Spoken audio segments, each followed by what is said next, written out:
Washington, Sam Donaldson. Good evening. If you're going out in the sun this weekend, take note. Thanks to ozone depletion, experts are predicting 300,000 new cases of skin cancer in the future. If you think that future is far off, think again. Because tonight we're going to take you to the only city in the world where people are living directly under an ozone hole, which means there's a lot less protection from the sun. It's more than 6,000 miles away, near the bottom of the Americas, just 600 miles from Antarctica in Chile.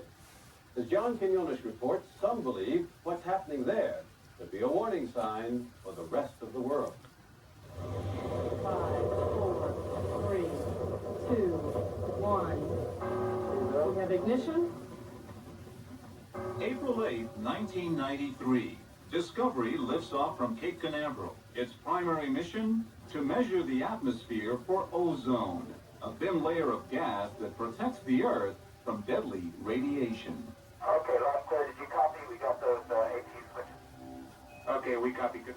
Scientists have been monitoring the heavens for 15 years now, ever since they noticed that the ozone layer was slowly thinning out. Ozone depletion is in the top category of threats to health and the environment. The ozone layer is in absolute critical condition. Ozone depletion will continue and probably will get worse. When they looked toward the south, they discovered a gaping hole, 9 million square miles wide, 3 times the size of the United States. The ozone hole, sitting directly over Antarctica, and the last outpost of the civilized world.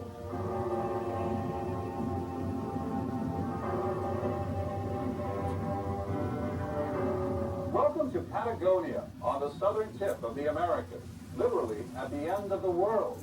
For 12 million years, this windswept corner of the planet, known as Torres del Paine, has stood frozen in time, untouched by civilization.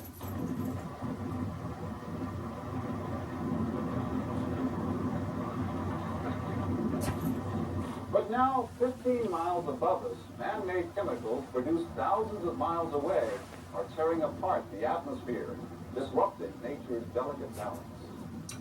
During winter, strong wind belt develops around the polar regions. Ice clouds form, which start the Antarctic ozone depletion, which you see here in the purple. And over in southern Chile, Punta Arenas, you can see parts of the ozone hole drifting past. So during those periods of time, they would be exposed to high levels of ultraviolet radiation compared to normal. This is the heart of Patagonia, Punta Arenas, Chile. Here, ultraviolet or UV radiation is cause for alarm. It's very dangerous. We've got to use creams to protect us from the sun's rays. More than 100,000 people have settled in this thriving port city, which sits along the Straits of Magellan. Men, women, and children who now find themselves living in the wrong place at the wrong time. On certain days, Punta Arenas receives extremely high doses of UV radiation.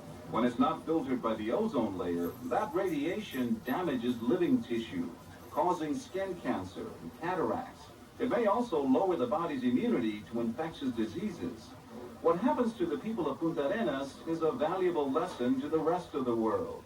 For recently, scientists discovered that the ozone layer was also eroding over the northern hemisphere, where radiation could well affect more populated areas. We've mucked around with a very sensitive system. How sensitive? Sensitive enough that if that mechanism were to disappear, there'd be no life on it. In fact, researchers have already documented the loss of life in the waters south of Punta Arenas. 3 years ago, an American expedition sailed directly underneath the ozone hole and discovered a 12% decrease in the growth of phytoplankton. It's the basic food source for sea life throughout the world. Biologist Ed DeFabo. These are first direct field measurements under an ozone hole episode, showing what we have been most concerned about. That mechanism which extracts the energy from sun and puts it in the food could in fact be impacted on by an ozone depletion episode. Down in Patagonia, people are bewildered and scared, convinced that their world has forever been altered. The sun feels hotter than ever. You feel it when the rays hit your face. Jose Bahamonde is one of several ranchers baffled by a mysterious eye infection that has left many of his sheep blind. El año pasado tuve que eliminar como 600 ovejas. I've lost 600 sheep because of this disease. For me, that's a lot. Veterinarians say it's an infection common among livestock, but Bahamonde is not so sure. Tiene una nube ya en el ojo y This one already has a cloudy area in the eye. It is very badly congested. What do you think causes this? ¿Qué crees que causó? bueno, puede ser el sol. Well, the sun, the extra ultraviolet rays. We've never had it as strong as this. Never. What's it like to live inside this test tube of Punta Arenas? I'm worried about what they say about the sun. They say it's bad for the skin, so I cover his face up. Take a walk around town and you'll see the writing on the wall. Warnings against too much sun exposure. You'll find entire families stocking up on sunglasses. You've got to take care of the little ones because they're the most exposed to the outside air. It's not just about Punta Arenas. Maybe here it's most harmful, but it is a worldwide problem, isn't it? Around the corner, the local pharmacy has all but run out of sunblock. It's scarce and expensive.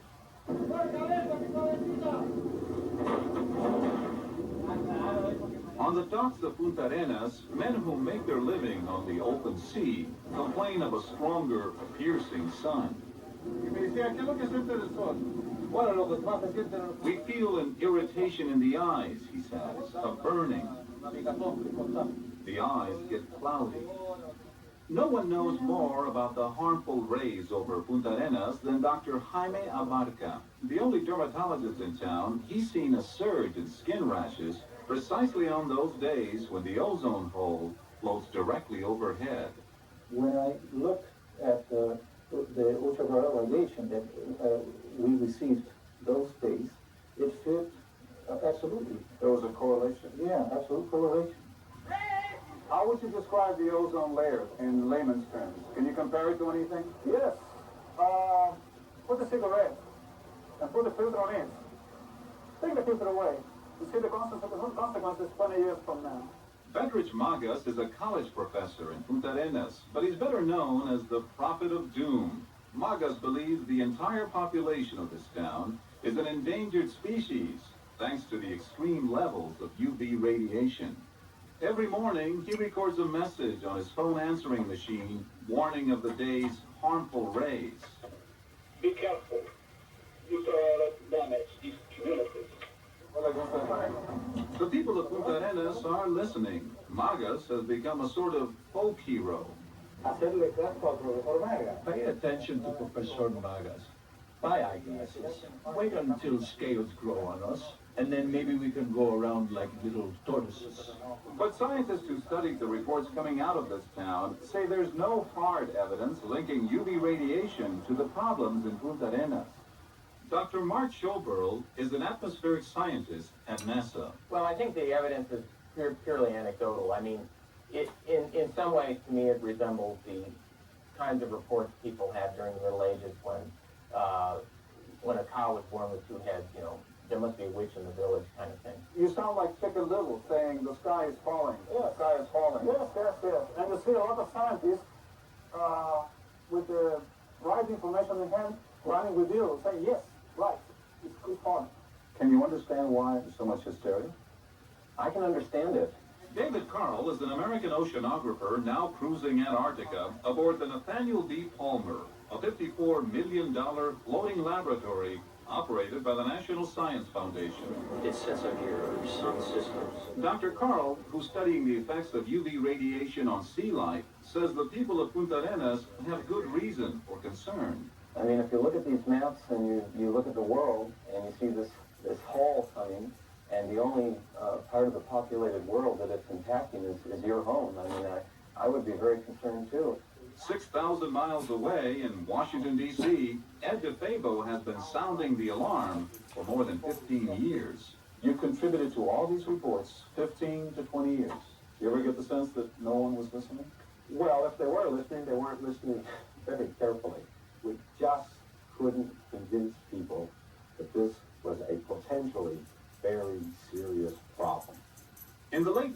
1970s, scientists suspected that a class of chemicals known as chlorofluorocarbons, or CFCs, were responsible for ozone depletion. Until 1978, CFCs were commonly used as propellant in household aerosols. Today, CFCs are still widely used, mostly in refrigeration and the air conditioning of buildings and automobiles. This is a kind of unprecedented experiment that mankind is performing on itself. Inadvertent, we didn't know in the beginning, but there's evidence now. In 1987, world governments held an international meeting in Montreal and promised to act quickly. Most countries agreed to ban the production of CFCs by the end of 1995. The bad news is that the chemical already in the atmosphere will linger there, eating away at the ozone for decades. The rate of depletion will hit its maximum the year 2000, but we'll still see some depletion out to the year 2050. After the year 2050, probably, we could take a sigh of relief. But that's a long time to wait for all of us here. In its latest report, NASA found that the world suffered a sustained 10% loss of ozone between the latitudes 30 and 60 degrees north. That's from the Gulf of Mexico to the Hudson Bay, from North Africa to the tip of Scotland. Already in Australia, ultraviolet levels are part of the daily newscast. Ultraviolet radiation peaked, as you might expect, in the extreme range again for a couple of hours this afternoon. 9,000 miles away in Canada, the warnings are the same. Okay, so the Canadian scientists were right. The ozone layer is much thinner than normal. In Patagonia, Bedrich Maga says it's a little late for warnings. You have a fire on the first floor. We are on the second floor. Northern Hemisphere is in the third floor. We are feeling the smoke. We should recognize this fire. The world has finally seen the fire. Experts say if governments keep their promises, the atmosphere should heal itself in 50 or 60 years. Man has tampered with nature, and for the next 2 generations, this land at the end of the world will have to live with the consequences. How to protect yourself against the depleting ozone layer. Experts say avoid the sun between 10 a.m. and 3 p.m.